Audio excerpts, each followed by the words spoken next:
Yes, welcome to the No Ideas Original Podcast featuring Shannon, Mr. Rob, and Zane. Today we have a very special guest. Happy to have her here, Marissa MJ Savino. Thank you, Marissa, for joining us this evening. I appreciate it. Thank you so much for having me. I'm excited. You know, I want to give you your props. I know we talk backstage, but I want to give you your props on camera. A lot of the guests that we have been able to get on No Ideas Original as it has been as a result of working with MJ. You know, so when you see the Special Ed, Billy Dan's, MC Shan, Rampage, Marissa's the go-to for that. So thank you for facilitating that. I really appreciate it. Of course, it's a pleasure working with you fellas. I appreciate everything you guys do for the culture. Thank you. Thank you. So tell us a little bit about MJ. You know, where'd you grow up? How'd you end up getting into hip hop? And, you know, what you grew up listening to? Well, I grew up listening to hip hop. You know, for me, it was the women of hip hop, you know, them coming out and having their own style and doing what the men were doing in hip hop. And they were able to be just as successful as them and hold their own in a male, dominated industry. For me, that was it. I mean, I was hooked ever since then, especially, you know, growing up as a teenager, you're trying to kind of identify who you are and, you know, the lane you want to be and the person you want to be. So when they came out and they had their Timbs, they had their jeans, you know what I mean? It wasn't no like, you know, sexy video vixen type thing. Mm-hmm. I was in awe. I was literally like blown away, like, wow, they're holding their own. And some of them were even better than some male rappers. That's a fact. It is a fact. Yeah, it's a fact. It is a fact. So, and I've also always been a writer. I've been a published poet since I was 9. So, you know, writing and music kind of go hand in hand. Yeah. So both have always really been my passion. But career-wise, it really didn't take off until about 2010. Prior to that, I was a social worker for about 20 years. And then I just, you know, a lot of people were hitting me up saying, you know, you should be doing this, you know, all the time. And so that I kind of took a, you know, big leap of faith and hung up my social worker hat. It was time anyway. I mean, 20 years, you get burnt out in that field. Yep. So, and that's what I did. I kind of just took, you know, a big leap of faith and started MJ's Hip Hop Connex. And at first it just kind of started with blogging, and writing for magazines. And then a couple of managers would reach out to me to do interviews for the magazines I was writing for. So, you know, the first major interview that I did was Rampage. And we're going back years and years. So we've been rocking for almost more than a decade now. And then once people, you know, when did that, then other people would start hitting me up for some, you know, interviews and PR work. And then it just kind of gave me the confidence to say, yeah, you know what, I definitely, I can do this. The first year, of course, you always doubt yourself. Can I really do this? Is it going to be lucrative? Can I make a living off of it? But because the passion was always there and never left, it kind of just all mapped out and going strong. Is it an equal level of stress, social work, and being a publicist for some of the entertainers? Yeah,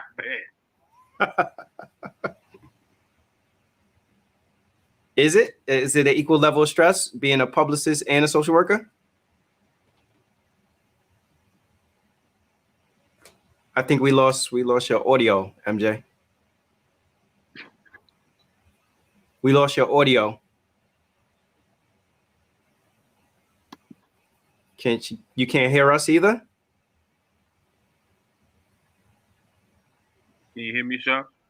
Yeah, I can hear you. Okay. I think we lost your audio, MJ.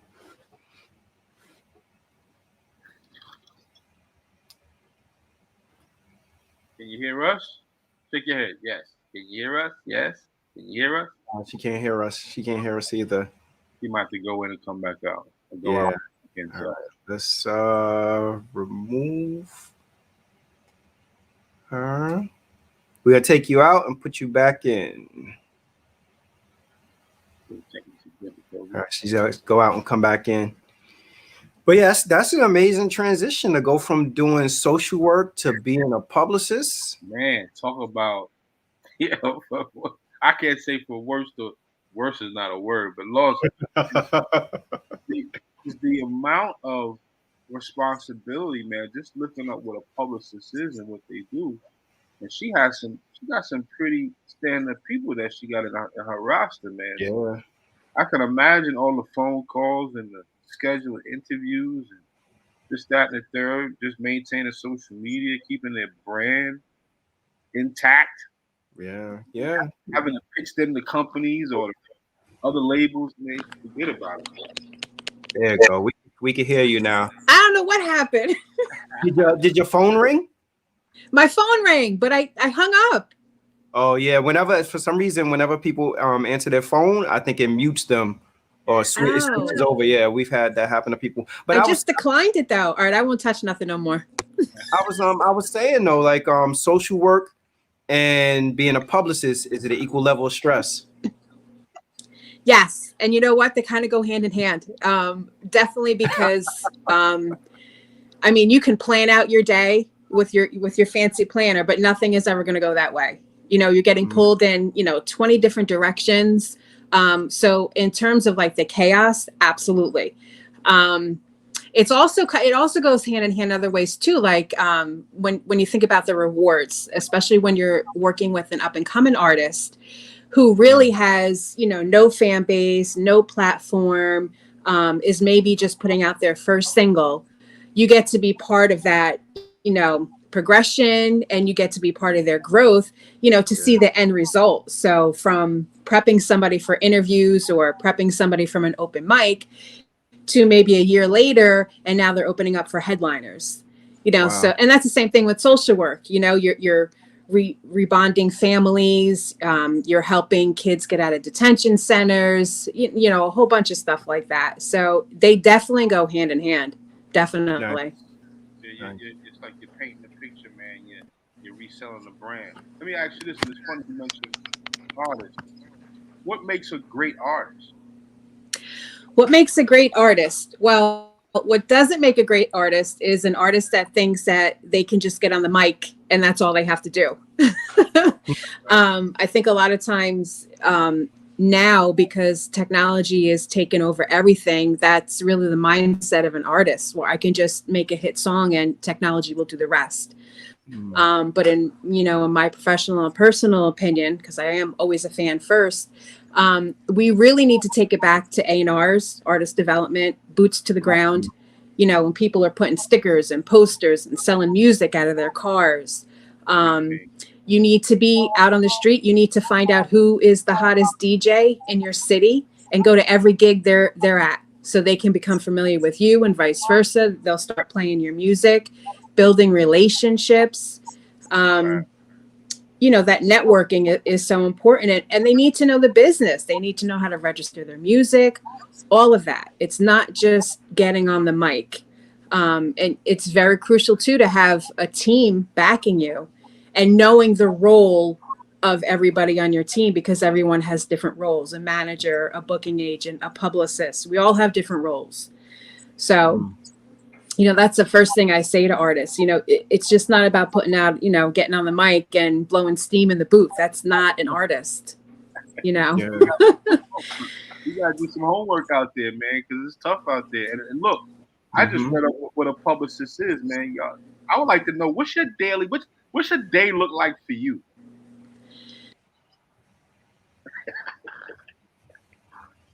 I can imagine.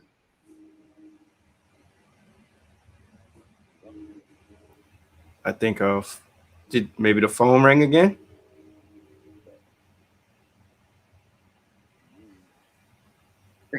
He's like, Yeah, she might have to check your mute button, maybe. come out again and go back in. Yeah, I mean, I guess that's probably what the day looks like. You fielding calls all day. Oh man, probably getting denied and all sorts of things. Yeah. Can you hear? We still can't hear you.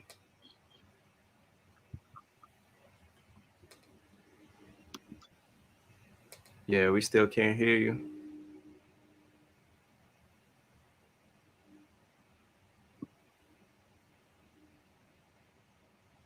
Yeah, the things they got going on, man, between planning events and setting up photo shoots and video shoots. Man, you got imagine having an artist like Rampage, Billy Dance. Imagine all these guys. This is the '90s. Everyone is popping. Mm-hmm. Can you hear me now? Yeah, we can hear you. Oh my goodness. Yeah, we can. Is it? Did you got another call? I did, but I didn't touch it this time. If you can, probably see if you could put your phone on do not disturb, so that way it doesn't even ring. Because it must, whenever it rings, that's what it must do. It must deactivate the microphone. See, I'm still new to all this stuff, all these video interviews. I will definitely do that. Oh man. All right, so just give me a second to do that. Sure. Take your time.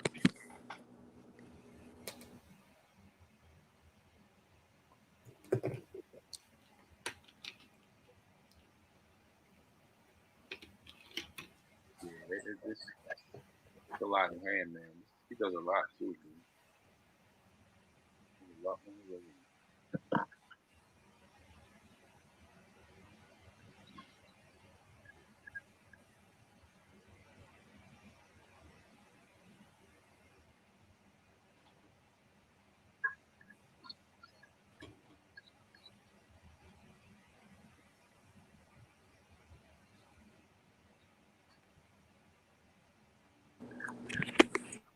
All right, I think I'm good now.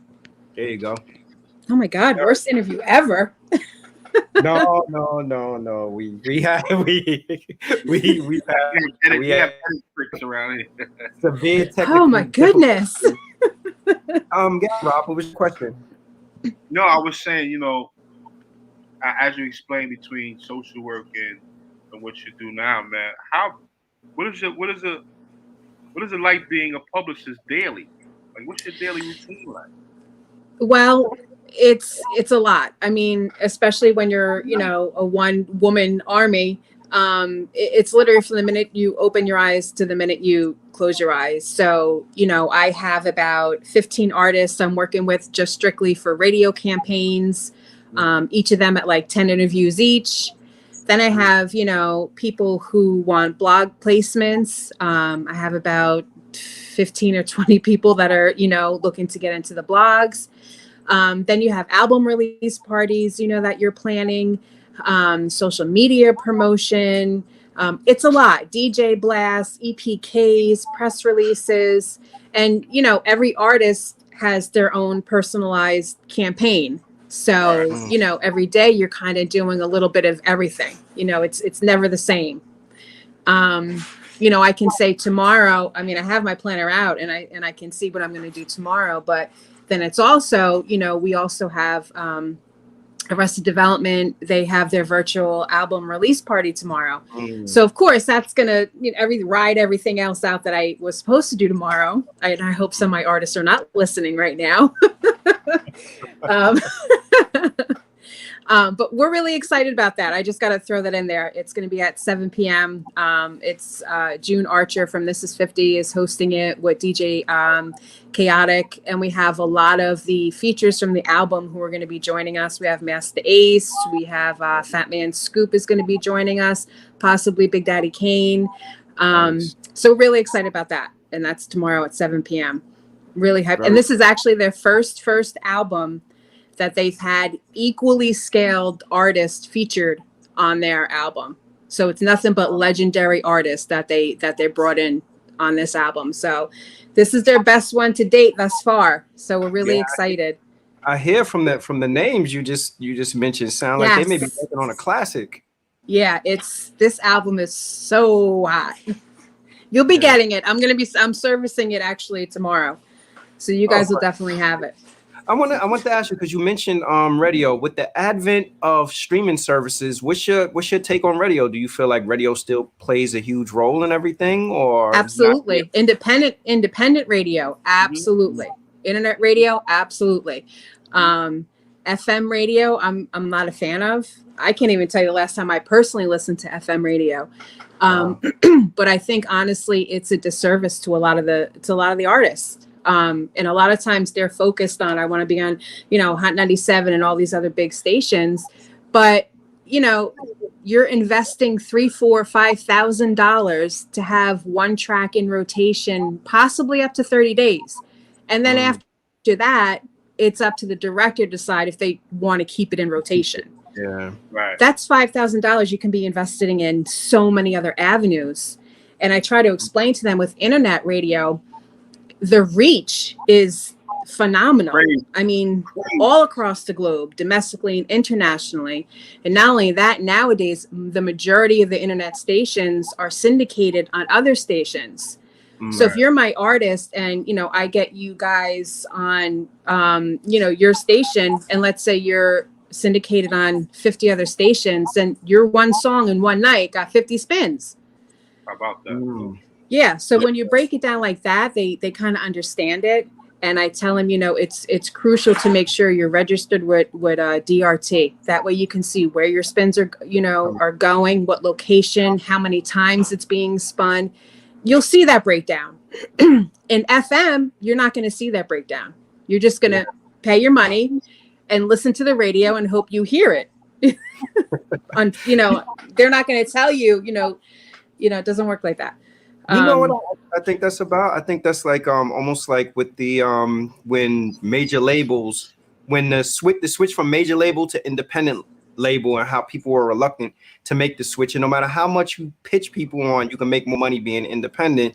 I think people always get roped into the optics of it. Like, oh, my record played on Hot 97 or my record played on Power 105. The reality of it is that Power 105 and Hot 97 probably have 20 records in rotation.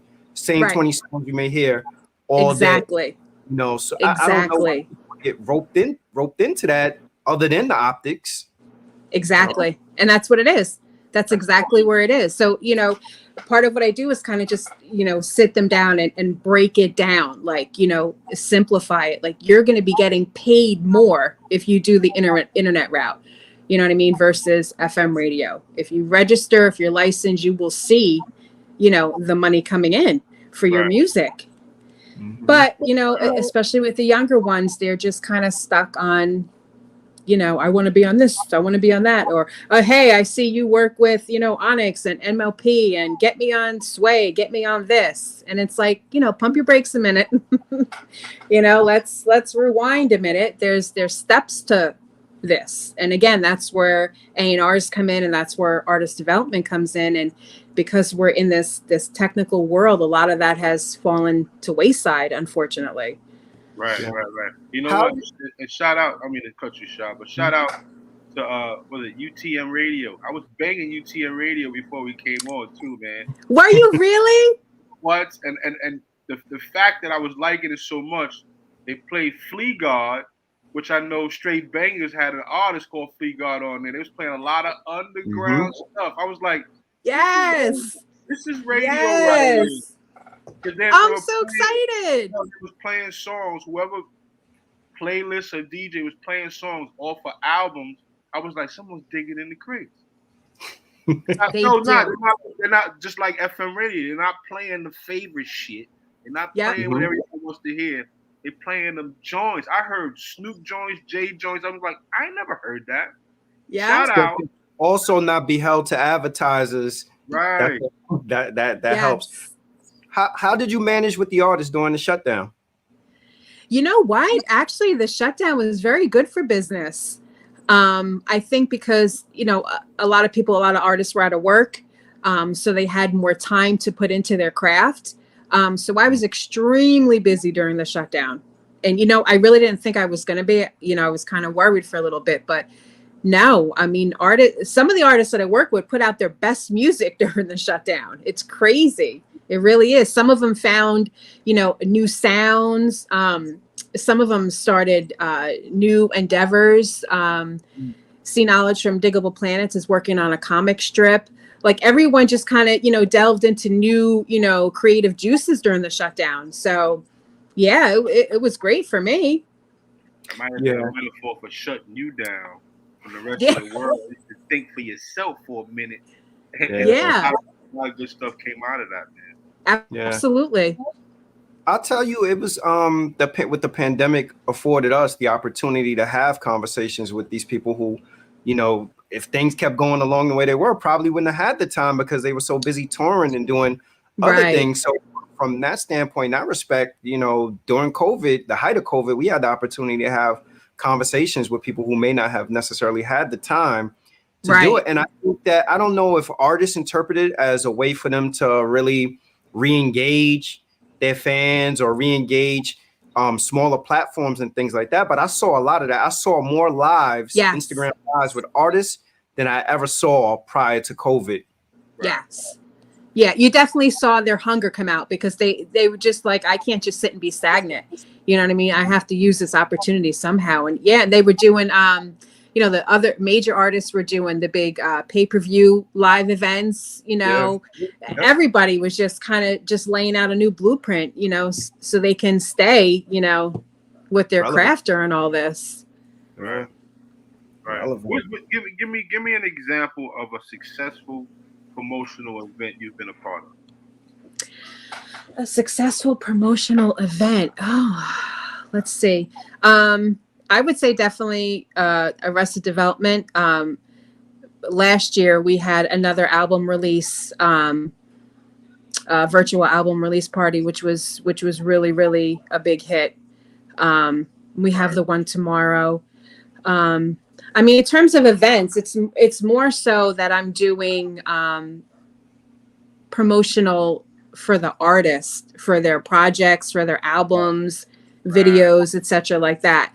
So, but I think that the most success that I've seen is definitely linking them with DJs and radio hosts, because they have gone on and built their own relationships with those people. And because of that, they've, you know, been able to perform at different events and festivals and things like that.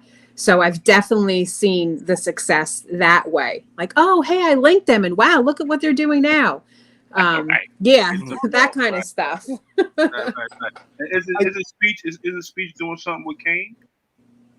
Yes, they Kane is on his album, and we're hoping he should be coming on tomorrow, the virtual album listening party. That song is called Vibe, and they released that. I think we released that maybe 3 weeks ago as the lead release from the new album. A very, very dope song, very, very dope video as well. That speech texted me now. Let me know when everyone is going to come on for that. I said, we need time slots and when everyone's coming on. I'm not going to answer him though, because then I won't hear you. I've heard this cliche before. You can tell me if it's true or not. Is all publicity good publicity? No. Just like all money is not good money. There you go. Keep it real, son. That's right. Absolutely. I've turned down a lot of artists, mainly because they didn't want to hear anything. They didn't want the artist development. They just wanted to do what they wanted to do their way. And okay, go ahead, go out to the wolves. You'll be back. So definitely. And the same thing with publicity. No, there's you have to know where you need to target yourself. And again, that's why you need a team. You know, I have a lot of trap artists hit me up and say, oh, I want to be on this platform and this blog post and this magazine. And I'm like, well, have you done your research on those platforms? Because they're anti-trap. So why am I going to put you on that platform? It's not going to benefit you or myself, because everything that I'm doing has my name and my stamp on it. So we're not going to disservice you, because then we're going to disservice me. And we can't have that. So again, the artists really need to be learning the business and learning the, you know, the graphics of where they want to be targeted and who they want to be targeted. There's a lot of subcultures in rap, you know, and my big thing is, regardless of the lane that you're going in, you have to know the history of hip hop and you have to respect the history of hip hop, regardless of the lane, whether you're an artist or whether you're behind the scenes or whatever. And again, going back to, you know, all money is not good money. A lot of the younger cats these days, they don't want to do that. They don't want to take the time to learn the history, you know, to get the guidance. They don't want it. Yeah. I appreciate the fact that you would even make that a prerequisite. I'm wondering, for some of our older artists that are more established, I think it's probably easier to sell them on these concepts of development and everything, because they're used to working with record labels and teams, right, and having advisors and having counsel. But for these newer artists, everything is microwave. It's like, all right, we got the internet. Why do we need all this stuff? Do you blame that on the artists, or do you blame that on record labels for doing away with A&Rs? Because now all you got to do is get hot on YouTube or get hot in the street real quick, and then artist development kind of out the window. Right. I personally put the blame, and I don't like the word blame, but I personally put it on the artist, because a lot of the industry too is you're being self-taught. You're teaching yourself, you're educating yourself on a lot of stuff as well. Mm-hmm. So, they really need to come in open-minded, and if they don't see opportunities or people or things or platforms that are available to them, they have to create them or find them. So the same goes into, doing your homework and things like that. And let me see how artists did it back in the day. Because if social media shut down right now, do I have a presence in real life? Do I have a fan base in real life? So yeah, I mean, I do. I put it on the artist. I do. Yeah. And I got to tell you too, one of the great things about working with Rampage and Billy Dan's is because they really work hard to kind of bridge that generational gap in hip hop. We have our official Heat DJ call every month, once a month, with that Rampage host. So a lot of the new artists get to come on and break their record for all the DJs on the line. We have about like 2,000 to 3,000 DJs, bloggers, music execs, labels on the line for each call, and they get feedback from all the DJs. And then also during that call, we'll have legendary artists, the OG artists, come on the phone and talk gems and talk jewels and give them knowledge. And a lot of them that are on the line are really, really receptive. You know what I mean? And that's a beautiful thing. So that platform, we get to have them interact so they can learn and vibe off of each other.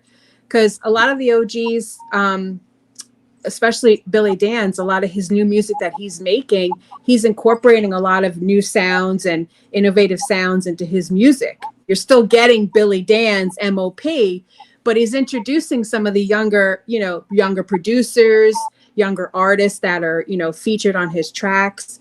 So if we have more of that, then I think the younger generation would be a lot more open to, definitely. Yeah, I agree. People are more receptive when it comes from a place of collaboration rather than talking down on them, telling them this is what y'all have to be doing. This is how we did. They don't want to hear that. But if they get you as a person who has made it and you're willing to collaborate with them, then I think that works for a better relationship. Yes, that's right. Definitely. Okay. How would you handle a PR crisis? I'm in the middle of one right now. That's so funny. I was gonna ask something similar too. Oh my goodness! So I'm kind of in the middle of one right now, and of course it happens when I'm not feeling too hot or at my best. But we had a blogger post on a major site fraudulent information about an artist that I particularly work with and have been, doing PR for him for quite some time now. So of course my phone is ringing off the hook. My email is going crazy, and people are trying to pull him off of every platform that I've, scheduled him for. So interviews, and now other blogs don't want him on the blogs, and, why are you promoting him? So the dilemma that, and it's funny because the website that posted this article is a major site that I personally write for too.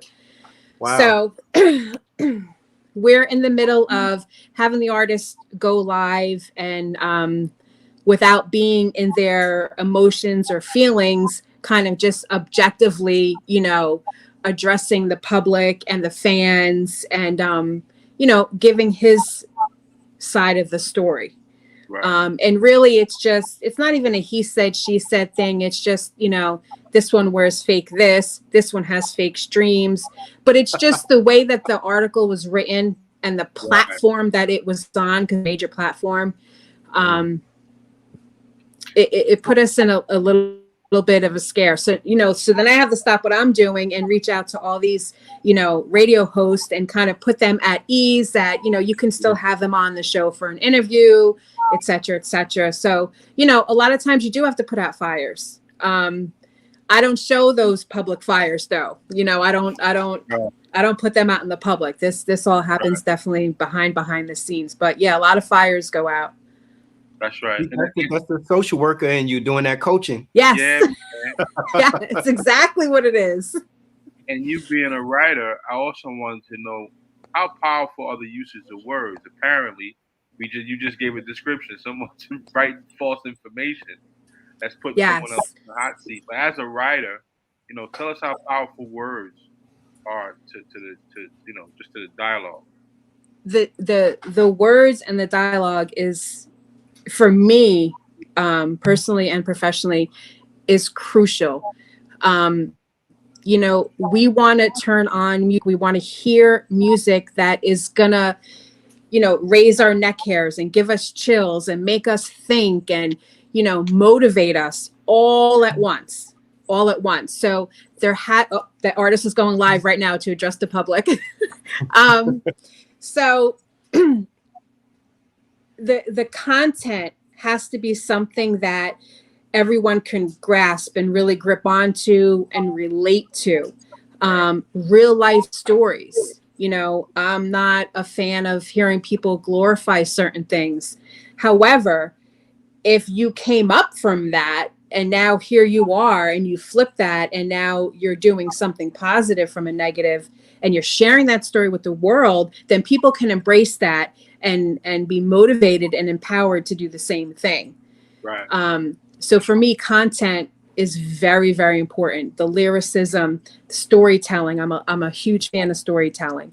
Punchlines from beginning to end, that, ooh, you know what I mean? That, yeah. But it also, everything else has to fall in sync too. So if you have all that, but the production is off, you know what I mean? If the melodies are not in flow, then it really has to be the total package. And that's where perfecting the craft comes in. And again, a lot of the younger guys, they just want to get in the booth, make a song, put it out, then they're a one-hit wonder. Back in the day, as a fan, I remember waiting months and sometimes a year for my favorite group to drop an album. Yeah. You know what I mean? Because so much time was put into it to make sure that everything flowed and everything was in sync. Yeah. I want to go back to what Rob was saying in terms of like the PR stuff and just get your take on it. So two artists that I'm thinking of, one I know definitely had a public relations nightmare going on, and another one, I don't know if they're aware, but I see it brewing for them. So the first one is, and I don't know if you follow this stuff with the baby and his antics at the concert. Did you hear about this? I did hear about it. How would you handle that from your perspective as his publicist? It's tough when things like that come up, because for me, I'm very blunt and very straightforward. And sometimes I have to kind of woosah myself down because, a lot of people do things on purpose because they feel press is any press. So if I go out here and act a fool and I go out here and do A, B, and C, which maybe I wouldn't normally do, everyone's going to be talking about me. Everyone's going to be streaming about me. I'm going to be here, and there. But what they don't think about is their true fans. How are your true fans going to react to this? How are they going to take it? So now, because you're doing this, these big publicity stunts, yeah, you might gain some new fans or followers, but what about the ones who'd have been with you from day one? What are you doing to them? You know what I mean? So that it's a tough one. It really is a tough one. A lot of times artists will feel stagnant and feel that they have to pull some kind of, publicity stint. So, they're not stagnant anymore, and they're more relevant, and all eyes are on me, and they're going to be watching my every move now, and how can I top myself now? But sometimes you just got to kind of pop that ego bubble and just kind of sit down and bring it back to reality. Like, look, that's not how we do it. Yeah. There's steps to this. That's not how we do it. Acting a fool is not going to benefit you in the long run. And then the other person I think that I see is like having like a public relations issue, which I don't think a lot of people may not see it as. I don't know if you follow Talib Kweli on social media. Talib Kweli feels compelled to respond to every unfavorable comment. Right. That would drive me crazy if I was his publicist. Yeah, and you know what? It's funny because I have an artist like that too, and I tell that he feels the need to go live every time someone says something negative about him, or and I'm like, no, we're not doing that, because you're opening up a door that we don't even need to be opened. We don't need to let people know you're bothered by that. You know what I mean? Come back with, a song, a record that's going to make them want to keep talking crap about you. You know what I mean? That's how you deal with it. You don't have to go live. You don't have to respond to every little thing, because then that person's sitting back thinking like, wow, guess what I just did? And you know what I mean? It should just be no sweat. Keep it moving. This is a business. So you as the artist, you have to keep your feelings and emotions in check too. And that's our role as a publicist, to make sure that they stay in that, in that lane. Don't bring your feelings and emotions into this. He said you suck. Okay, so you suck. Move on. You don't have to address him. Right. You know what I mean? So a lot of them need that reminder, because a lot of them do get in their emotions. You know what I often wonder too? Life coach, huh? Yeah. They sound like a life coach. Like a life coach. But it's true though. Artists will get quick in their emotions, really quick. Yeah, a couple of things. One, I think that if you're an artist and you put out art, then you gotta it's fair play. Like however people feel about it. But the other thing I was gonna say is I've seen it seems like the best strategy to use sometimes for people, and I don't know if it's because the ego won't allow them, is to just go away, take a break. Sometimes it's out of sight, out of mind. Like, like I think the stuff with the baby, if he would just shut off your phone, say nothing, go away, and then let somebody else is going to do something, and they're going to fill a news cycle, and then you come back. That's not to say that people forget about what you did, but I don't know why people just don't sometimes just sit down for a little bit. Take a month off, relax. Right. Walk away for a little bit. Right. Go back to the basics. Just walk away. Right. Yeah. And like you said, I think a lot of times it's the ego of the artist. They need to come back with something. Yeah, but to me, it's not good. I couldn't see myself sitting online answering every negative comment. No, because your energy can be put into something else. Yeah, man. It'll take you out your orbit, man. You be exactly trying to answer everything, man. That's crazy. Exactly. I couldn't even imagine him being on his phone, like literally scrolling every. I gotta answer everyone. Yeah. Do you have artists though that actually would say to you, I prefer you manage my social media? I think got a call.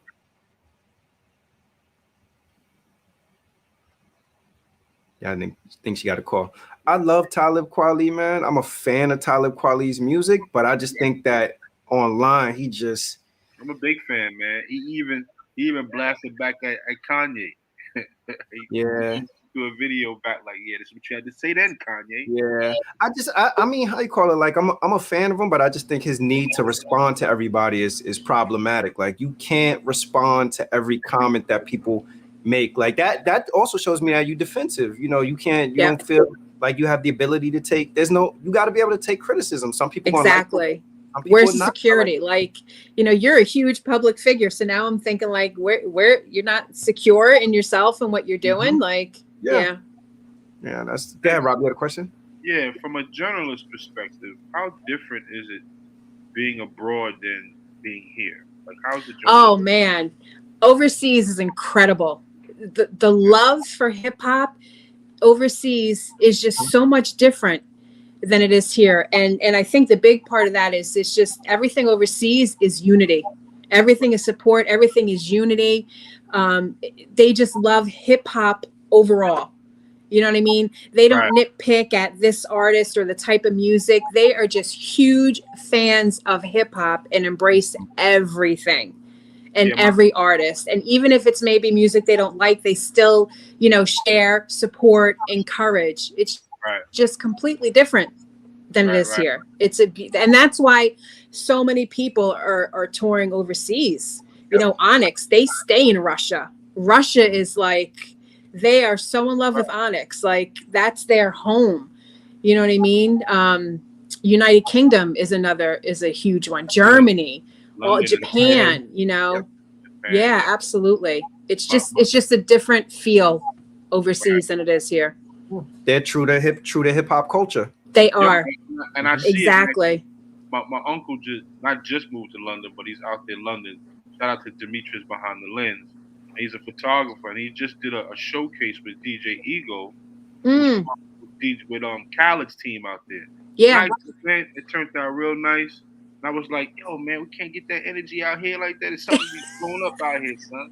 And they had a great time, man. Shout out to the whole team, man. The vibe is just different. It really is. It's just different. It's sad, really. Because it's the whole hip hop over here, but we crazy as shit, huh? Well, I think also the commercialization and the capitalistic aspect of it, it's so much about money in the States, whereas it's the love of the culture. It's absolutely what they got going on over there. I think is what we have probably like from the 80s to maybe I want to say like mid 90s. 90s, yeah. Once corporations got involved and it became about the big money, like the integrity, the fabric of it became compromised. But absolutely. It's different. Like, people still appreciate vinyl, tape, dancing, merch. Yes. And what? Like you said, there's no red tape over there. It's just so simple over there. It really is. Mm-hmm. Here, it's, forget it. The money, the politics, the red tape. It's just, it's different. It is different. Yeah, I think, I'm hoping that eventually the States will get back to hip hop in its purest form. I laugh when I say that because I think it's so much money in hip hop. I don't think anybody thought that hip hop would be this profitable for this long. Right. And I think that now people are just like, you know what, we're going to continue to hip hop probably made so many millionaires and billionaires, as a result of it, that I don't know if it'll ever get back to its purest form. I'm hoping it does. I'm hoping the more artists, major and up and coming, stay independent, that eventually, we can get back there again. Mm-hmm. It's, to me, it makes me think though, like even with the artists, because I think that the artists contribute to it and they have a part of it, but I also think that the other practices put in place. Like to me, again, whenever a dollar is inserted, it becomes something different because overseas, they have people that are doing shows and they're doing shows in venues that may hold a couple of thousand people. Right. Show even the optics, again, talking about optics and looking at the environment, the atmosphere of the show is such greater than seeing somebody in a 16,000 seat arena and half the seats are blocked out because they couldn't sell it out or whatever. Right. But just saying, I played the Barclays. It's just to me, it's just a different animal. And I think that's why they have their stranglehold on hip hop because, they've embraced it, and the other thing, of course, is the fact that we put our legends out the pasture and call them washed up. But over there, they still consume the absolutely.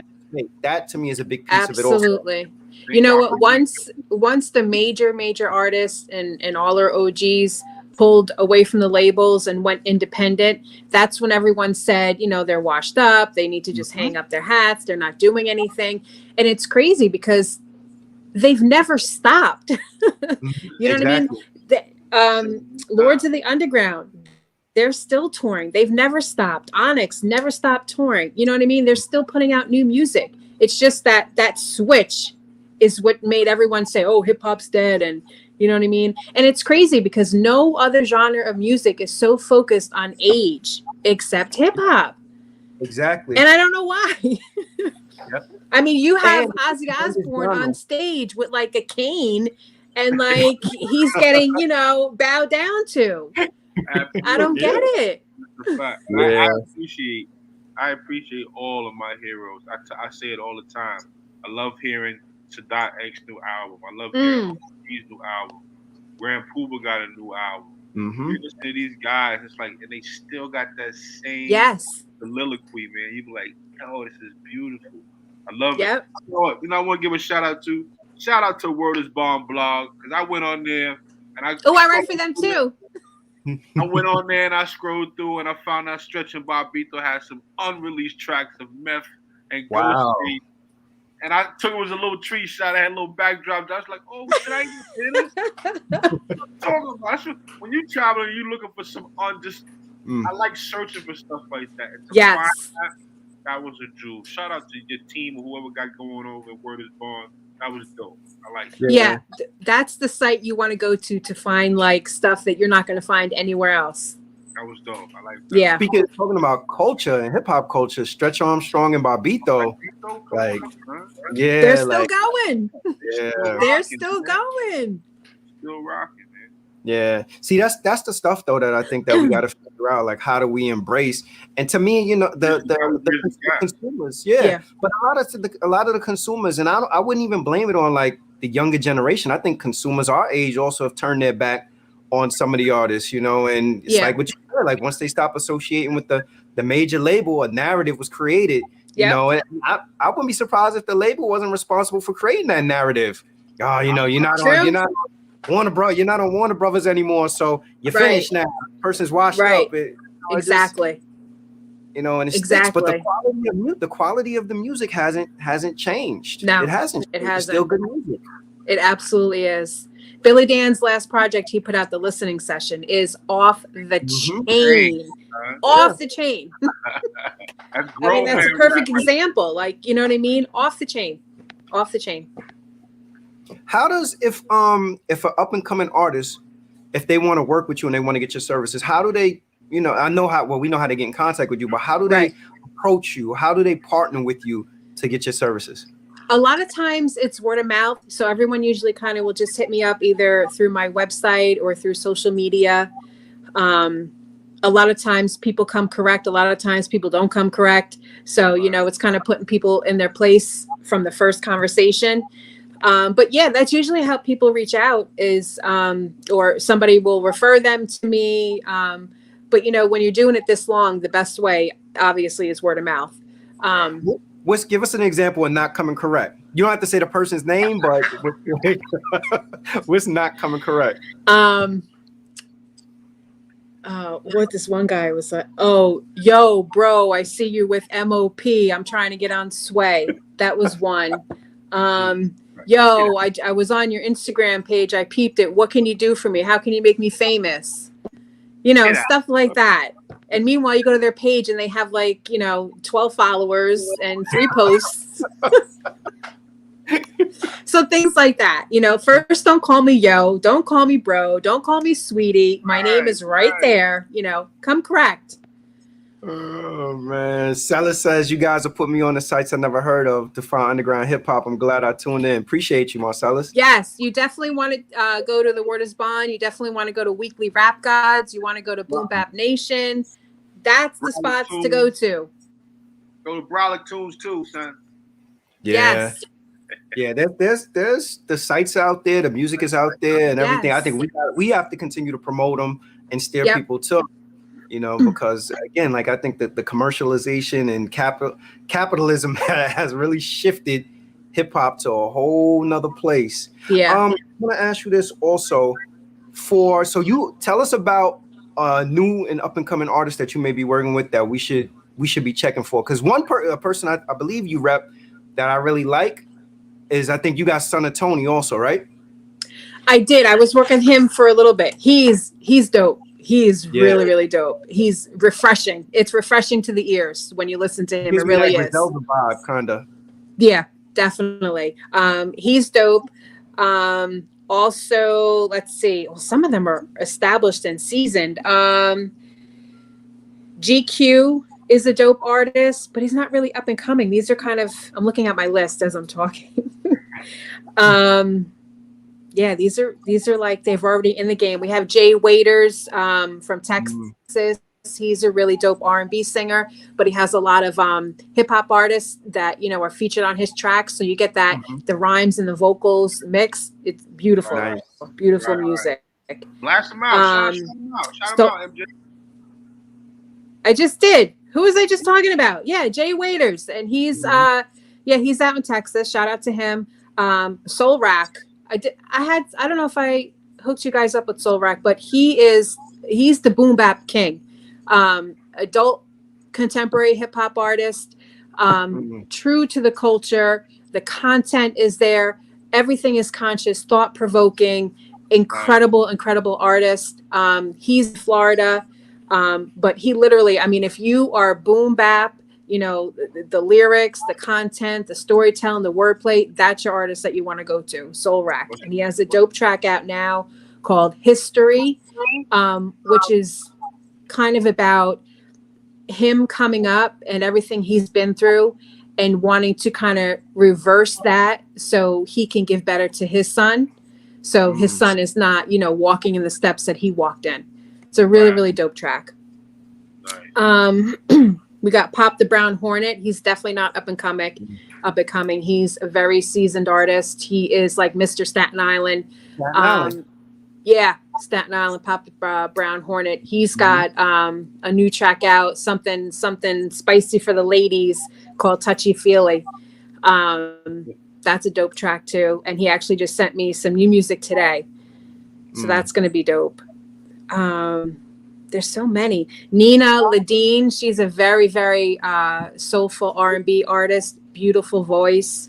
Jerika White is another phenomenal up and coming R&B artist, beautiful voice. So I mean, I have a little mixture of everybody on my roster, from up and coming to seasoned to established to, you know, the OGs. So it's nice having that kind of mix, you know, to work with everyone like that. Is it harder to break R&B artists or hip hop artists? It depends on the type of hip hop. R&B, I think, is a little tricky in terms of, for me anyway, DJs and radio shows. Not so much the blogs and things like that. But hip hop, it really depends. What I find, which as a fan kind of frustrates me, is it's easier for me to promote an artist who does trap music than an artist who's putting out, you know, boom bap or, you know, conscious hip hop. It's easier for me to target the trap artists. You know what I mean? Sometimes when I'm working with the boom bap artist, if I'm doing a DJ blast during the campaign, sometimes I have to do that blast more than once. You know what I mean? And that's frustrating because, you know, that's the music that you'll see a lot of fans our age say, where can we go to get this dope music? But for some reason, you know, the trend and what's hot, people gravitate towards that more so than they would, you know, authentic hip hop. So it becomes challenging. Is a criteria for you to rep a person that you have to like the music? Because I'm be honest, for me, I'd probably be like, if the music don't speak to me, I'd probably be like, nah, I'm not, I couldn't. No. But see, that's because your lane is different than mine. For me, I don't have to particularly be a fan of the music, but there has to be that mutual respect between myself and the artist. As long as I know that I can navigate him in the direction that, or her, that they need to go in, you know, so they can get a fan base. So, you know, we can target the audience that they want. We can target the DJs that are going to play their music. Then I don't have to necessarily be a fan of that track, because part of it, again, a publicist is all, you know, we're selling, we're pitching. So, I mean, does it help if I'm, you know, if I love the music? Absolutely. But, you know, in my professional hat, as long as I am putting their music out to where it's going to be receptive, then the artist is good. Yeah, I guess in my mind, the way it works, if I heard the track and I'd be like, man, this ain't good, how I'm going to tell other people it's good? Or listen, I'm very objective when I do my pitches. You know, I mean, it's objective. I mean, it definitely sells, obviously, but it's also very objective. Because as a journalist and as a writer, that's what you have to do too when you're posting on different sites. So, and when I work with the artists, I'll let them know, listen, this is not my particular cup of tea, but we can still get it to where people will drink the tea. I just personally will not necessarily drink the tea. I like that. And they're okay with that. Mm-hmm. Yeah, they're okay with that because I'm sorry. I say, yeah, because everything is not for everybody. Exactly. And when you tell them like that, then they're more receptive, because at the end of the day, they don't care if I like the music. They just want to make sure I can do my job and give it to the people who are going to like it. That's true.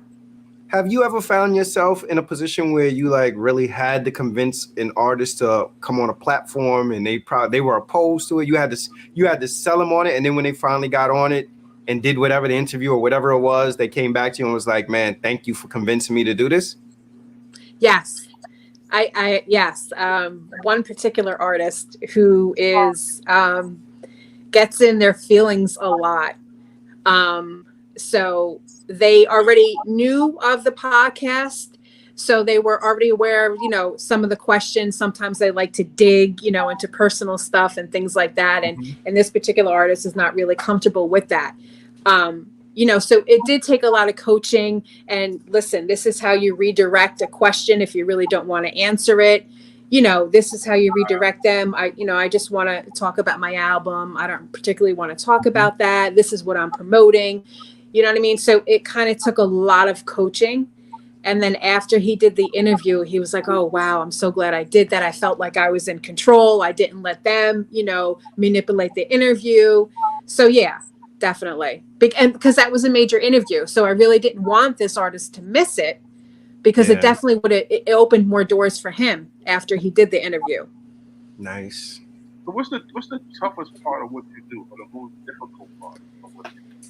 The toughest part is when you're trying to work with an artist, you see their potential, but they're not really receptive to criticism or receptive, to the artist development part of it.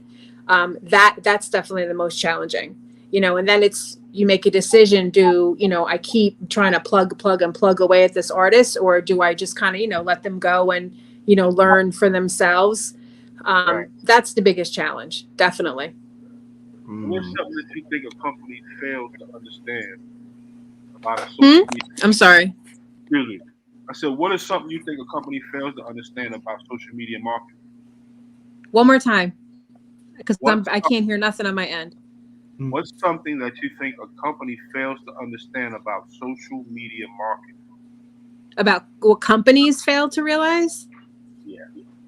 Like, what do you mean companies? Like, say if you're pitching something about Billy Dance and they don't get Billy Dance. What are they missing in that marketing campaign that you're pitching for them, that you want them to understand about this? They're missing everything, basically. Social media and marketing is key. I mean, for everybody, regardless if they're up and coming, established, or major, because that's the public. That's where everyone is going to get their information, to get their music, to get everything.